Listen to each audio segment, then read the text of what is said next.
She's my friend's mom, and the moment I tasted her cooking, I couldn't stop tasting her. The first time I stepped into their kitchen, I felt like I'd entered a different world. It wasn't just the warmth from the oven or the soft golden light spilling through the window, it was her presence. My friend's mom, Marissa, moved around the kitchen with a confidence that made everything seem effortless. She was in her early 40s, poised, graceful, and physically attractive in a way that felt natural rather than showy. Her hair caught the light as she leaned over the counter, and her laugh carried the kind of warmth that made a room feel alive. She noticed me hovering by the island, awkwardly trying to look helpful, and offered a small, teasing smile. "Come on, you can't just watch. Taste this," she said, holding a spoonful of a rich, aromatic sauce toward me. Her eyes met mine, playful yet knowing, and something in that glance made my pulse skip. As I reached for the spoon, our fingers brushed lightly. It was just a fleeting touch, but I felt the warmth of her hand against mine, the subtle brush of her skin like a whisper. I quickly pulled back, embarrassed, but she didn't comment. She just tilted her head with that small, teasing smile, the one that made it impossible to look away. The first taste hit my senses instantly. Layers of flavor unfolded, herbs, spices, a hint of sweetness, and I found myself closing my eyes, savoring the complexity. There was a certain intimacy in tasting something she'd crafted, a connection beyond words. It felt like a quiet invitation into her world, and I realized then how observant she was, noticing not just what I liked but how I reacted. Her presence was magnetic. The warmth from the oven, the faint scent of vanilla from a nearby dessert, the soft clatter of utensils, all blended into a sensory experience that made it impossible to focus on anything else.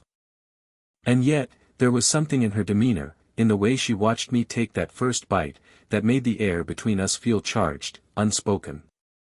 I tried to play it cool, complimenting the dish with practiced ease, but I was acutely aware of the subtle electricity in that shared moment. She laughed softly at my praise, the sound like sunlight spilling over everything, and I noticed the slight way she leaned closer when she handed me the next taste, her hand brushing mine again. In that moment, I understood that this wasn't just about food, it was about connection, observation, and something unspoken that neither of us fully acknowledged yet. The slow burn had begun, and I was already caught in its quiet pull. Helping Marissa in the kitchen felt strangely exhilarating, even though I told myself it was just about chopping vegetables and stirring sauces. We worked side by side at the counter, her presence so close I could feel the warmth radiating off her. The sunlight streaming through the window highlighted the subtle lines of her face, the gentle curve of her smile, and her hands, graceful and sure as they moved from chopping board to bowl. Every gesture she made seemed deliberate yet effortless, and I couldn't help but be drawn to the rhythm of her movements. At one point, our hands brushed while reaching for the same knife. A brief, accidental touch, yet I felt a spark, electric in its subtlety. Her fingers lingered just a fraction longer than necessary on mine, and I noticed the faintest glimmer of amusement in her eyes. I quickly pulled my hand back, my heart thudding in my chest, but she didn't say a word. Instead, she continued chopping, tossing a casual glance over her shoulder, as if daring me to look away. I didn't. The kitchen was alive with sensory detail, the crisp snap of bell peppers, the sharp aroma of fresh garlic, the faint hum of the refrigerator, and the gentle warmth from the oven. Mixed with the scent of her perfume, a subtle, floral fragrance that lingered without overpowering, the air seemed charged with something I couldn't name. My focus wavered between the vegetables I was supposed to chop and the graceful way she moved around me, the way her hair fell over her shoulder and caught the light, the quiet rhythm of her breathing. Our conversation was playful, filled with teasing remarks about my chopping technique and her exaggerated size of disappointment at my occasional mistakes. Yet beneath the light-hearted banter, there was tension, a pull that neither of us could, or wanted to, ignore. When she leaned closer to reach for a jar of spices, I felt the warmth of her shoulder brush against mine, and it was enough to make me acutely aware of every detail, her subtle scent, the soft texture of her blouse, the way her presence seemed to fill the space between us. I noticed the small, almost imperceptible ways she measured my reactions, the flicker of my eyes when our hands touched, the quick intake of breath when she leaned closer. And I realized that this slow, quiet intimacy, the stolen glances, the gentle touches, the shared laughter, was as intoxicating as the food she cooked. In that moment, I began to understand that the connection we were building wasn't just about the kitchen or the dishes, it was about noticing, sensing, and feeling in ways I hadn't anticipated.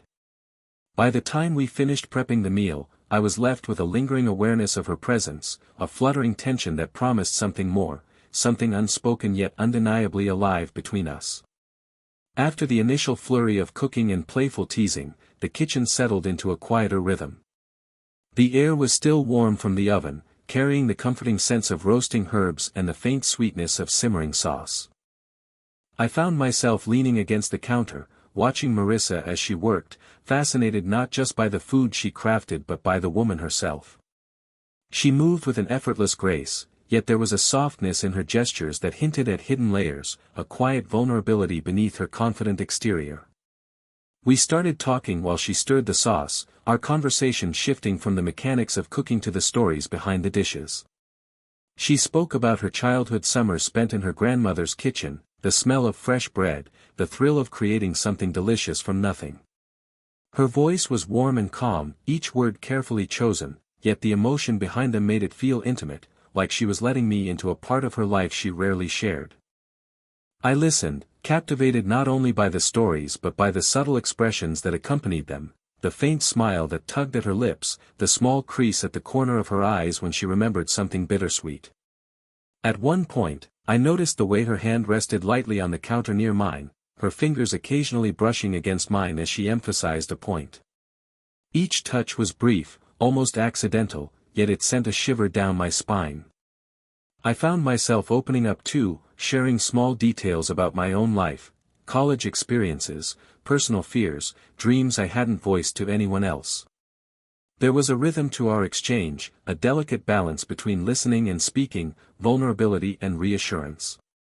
Her gaze was steady, non-judgmental, and unexpectedly comforting, making it easy to reveal pieces of myself I normally kept tucked away. The tension between us was subtle but undeniable. A lingering look across the counter, a quiet pause after a shared laugh, the way she occasionally leaned closer when telling a story, all of it created an unspoken intimacy. It wasn't overt or rushed, it was slow, deliberate, and profoundly affecting. By the time the conversation drifted back to the food, I realized that this moment in the kitchen had become something more than an afternoon of cooking. It was an emotional connection, built through attention, subtle gestures, and the quiet exchange of trust. I felt a deepening curiosity about her, not just her stories, but the person behind the smile, the woman who could tease and comfort, who carried both strength and vulnerability. And in that warmth-filled kitchen, I began to understand that the slow burn between us wasn't just about attraction, it was about connection, noticing, and feeling in ways that made every glance, every touch, and every shared story linger longer than it had any right to.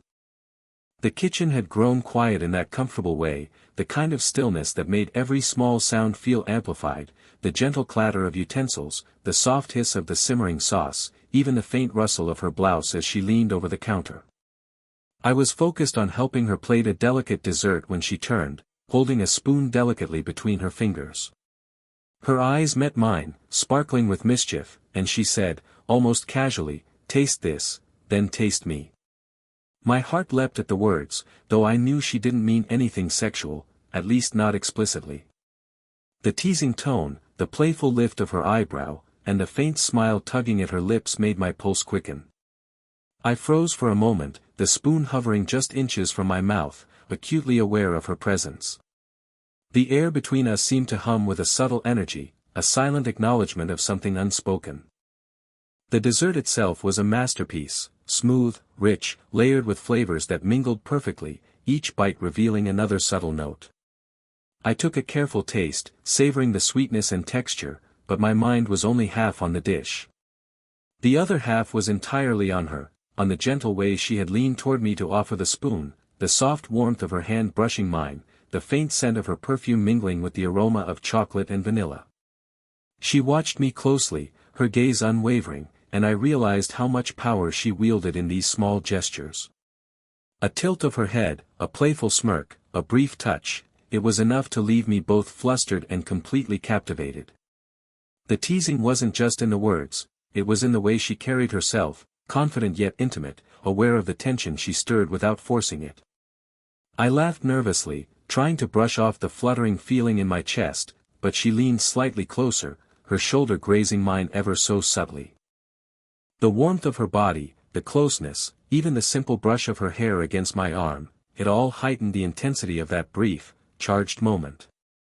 I could feel my pulse racing, and yet there was a strange comfort in the familiarity of her attention, the way her teasing made me both vulnerable and seen.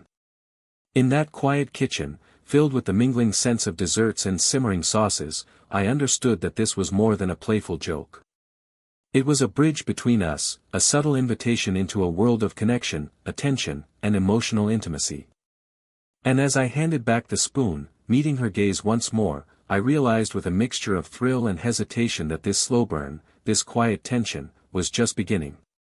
After the playful teasing, the kitchen seemed to shift. The aromas of simmering sauces and baked goods still lingered, but now the air carried something heavier, a tension that neither of us could ignore. I found myself acutely aware of Marissa's presence, of the warmth that radiated from her and the way her gaze lingered a fraction too long on mine. There was a pull between us, magnetic and undeniable, but it was tangled with a sense of guilt I couldn't shake. She's my friend's mom, I reminded myself, feeling the weight of that reality. Every instinct in me told me to step back, to respect the boundaries that existed in the social fabric of our lives. And yet, when she laughed softly at something I said, the sound like sunlight spilling into the kitchen, I felt a flutter of something I couldn't name, admiration, curiosity, and an attraction that felt deeper than superficial desire. We moved around the kitchen in companionable silence for a while, prepping ingredients for the next course. I chopped vegetables with more awareness than necessary, noticing the subtle brush of her hand when she handed me a knife, the way her shoulder nearly touched mine as she leaned to reach a spice jar. Each accidental contact left me with a strange warmth that spread through my chest, a mix of nervousness and delight. She seemed to sense my hesitation. Her eyes softened as she met mine across the counter, and without a word, she rested her hand lightly on my forearm. The gesture was fleeting, almost imperceptible, yet it conveyed reassurance, understanding, and a quiet intimacy. In that instant, I realized that the tension wasn't one-sided. She, too, was navigating something unspoken, a silent acknowledgement of feelings neither of us were ready to name. The room smelled faintly of garlic and fresh herbs, the oven still radiating warmth, and the sunlight filtered softly through the window, casting golden patterns across the countertops. Every sensory detail amplified the intensity of the moment, making it impossible to ignore the connection growing between us. I glanced at her, searching for answers, and saw the same mixture of hesitation and curiosity mirrored in her eyes. Our hands brushed again as we reached for the same utensil, and this time, I didn't pull away. Instead, I let the fleeting touch linger, savoring the quiet reassurance it brought. It was a small, deliberate defiance of the rules I thought I had to follow, a gentle surrender to the slow burn that had been building since the first taste of her cooking. By the time we finished the prep work, I was left with a lingering awareness of her presence, a complicated mixture of admiration, longing, and respect. The attraction between us wasn't loud or urgent, it was quiet, steady, and profoundly intimate. And in that moment, I knew that navigating this connection would be as much about restraint and understanding as it would be about the subtle sparks we couldn't quite hide. By the time the afternoon sun had shifted low across the kitchen window, the space felt almost like its own world, a cocoon of warmth, aromas, and quiet connection. Marissa and I had moved from chopping and stirring to a more relaxed rhythm, cleaning up the prep area together. The earlier tension hadn't disappeared, if anything, it had deepened, layered now with a gentle familiarity and trust. A minor mishap broke the silence, a jar of sauce slipped from my hands, splattering across the counter. I froze, embarrassed, but she laughed, a soft, genuine sound that seemed to wash away my panic. "See? You just need to slow down," she teased, leaning closer to help me wipe it up. Her hands brushed mine repeatedly, small, accidental touches that left me acutely aware of her presence. The warmth of her body so near, the faint scent of her perfume mingling with the aroma of the kitchen, made the moment electric without being overt. As we cleaned together, the conversation turned quieter, more personal. She admitted moments of loneliness, speaking softly about her fears and small regrets, her voice carrying both strength and vulnerability. For the first time, I saw beyond her confident exterior. I shared my own uncertainties, my doubts about life after college, the pressures I felt, the mistakes I'd made. In the safe confines of her kitchen, with her soft gaze fixed on me, I felt comfortable enough to let my guard down completely. Her reactions were subtle but meaningful. When she rested her hand lightly on my shoulder to steady herself, it wasn't just a physical touch, it felt like reassurance, acknowledgement, and care. When she leaned close to inspect a smudge on the counter, I could feel the gentle brush of her arm against mine, the warmth spreading through me in a way that was at once comforting and unnerving. The kitchen, filled with the lingering scent of simmering sauces, fresh herbs, and baked desserts, felt almost intimate, a world apart from the rules and expectations outside. Every glance, every fleeting touch, every shared laugh carried layers of meaning. The teasing, playful energy from earlier had softened into a more profound connection, one built on trust and the quiet understanding of each other's vulnerabilities. By the end of the afternoon, I realized how much our relationship had shifted. We weren't just friend and friend's mom, student and mentor, or guest and host. We were two people navigating curiosity, respect, and attraction, finding a safe space to explore emotions neither of us could easily articulate. The slow burn between us had reached a new depth, one of shared vulnerability, understanding, and a quiet, unspoken intimacy that neither of us wanted to rush. By the time the meal was finally ready, the kitchen had transformed into a sanctuary of quiet warmth. The golden afternoon light poured through the windows, casting long, soft shadows across the counters and illuminating the small flour specks and drops of sauce that marked our shared effort. The air was heavy with the lingering sense of fresh herbs, rich sauces, and the faint sweetness of dessert, mingling seamlessly with the subtle perfume that seemed to follow Marissa wherever she moved. We plated the final course together, her hands guiding mine with the same light touch that had sparked so much tension and curiosity over the past hours. The brushes of her fingertips against mine were fleeting, delicate, yet they carried a weight I could feel in my chest, a quiet acknowledgement of the unspoken connection that had grown between us. When she leaned closer to inspect my presentation, our shoulders brushed, and I caught the faint warmth radiating from her, grounding me in a way that made my pulse race softly. As she tasted the dish, her eyes lit up with that familiar, genuine smile, and she held my gaze just a moment longer than necessary.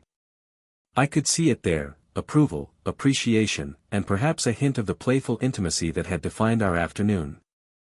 I returned the smile, feeling a mix of relief, admiration, and something far more profound that had quietly blossomed in the hours we had spent together.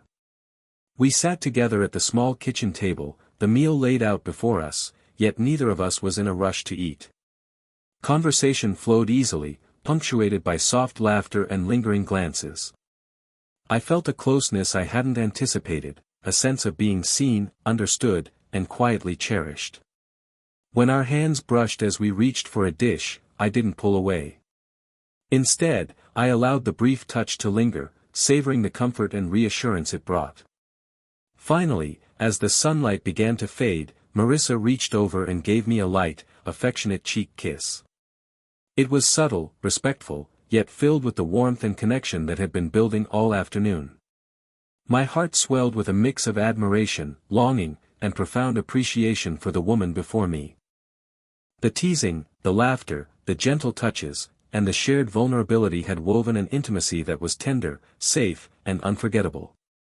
In that quiet kitchen, with the scent of our effort still hanging in the air, I realized that our slow-burn connection had reached its perfect, unspoken resolution. There were no words needed to define it, just the lingering warmth of our presence, the mutual respect, and the shared acknowledgement that something remarkable had blossomed between us. I left that day with my heart full, carrying the memory of an afternoon where attraction, affection, and emotional intimacy had quietly, beautifully intertwined. If you felt the tension, the warmth, and the slow-burn connection in today's story, Don't forget to hit that like button and subscribe for more age gap romance tales that are full of heart, emotion, and subtle intrigue.